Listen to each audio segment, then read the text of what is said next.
The future of the Metrocenter Mall remains unclear tonight after Jackson council members, they voted to terminate their lease. This follows a city workers' complaints about the facility's poor conditions inside and out. 12 News' Leah Williams explains how this potentially could cause legal trouble for the city.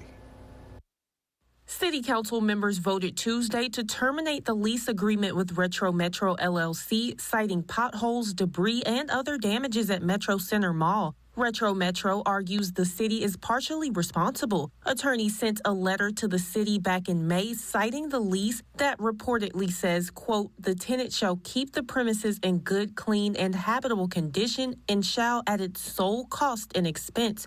But owners say they still have contributed millions in personal funds for building repairs. We $2.5 million into it personally, trying to keep this thing alive. I believe in the pride and the dignity of all employees, and I do not want to see them work in this condition. Right now, Jackson Police Precinct 2, the Jackson Department of Human and Cultural Services, Department of Parks and Recreation, and the City of Jackson Employee Clinic operate out of the Metro Center.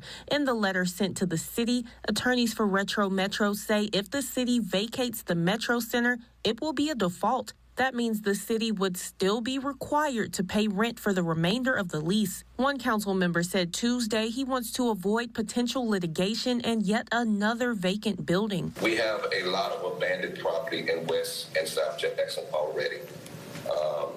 This is the only thing that keeps traffic at the Metro Center.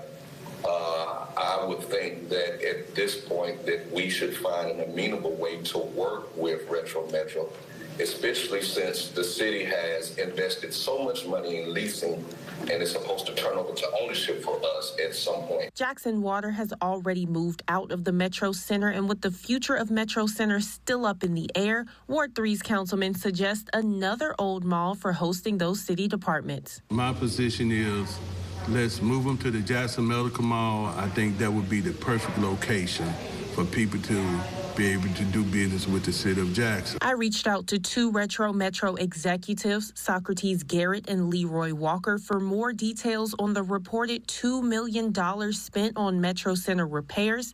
They declined to comment. In Jackson, Leah Williams, 12 News.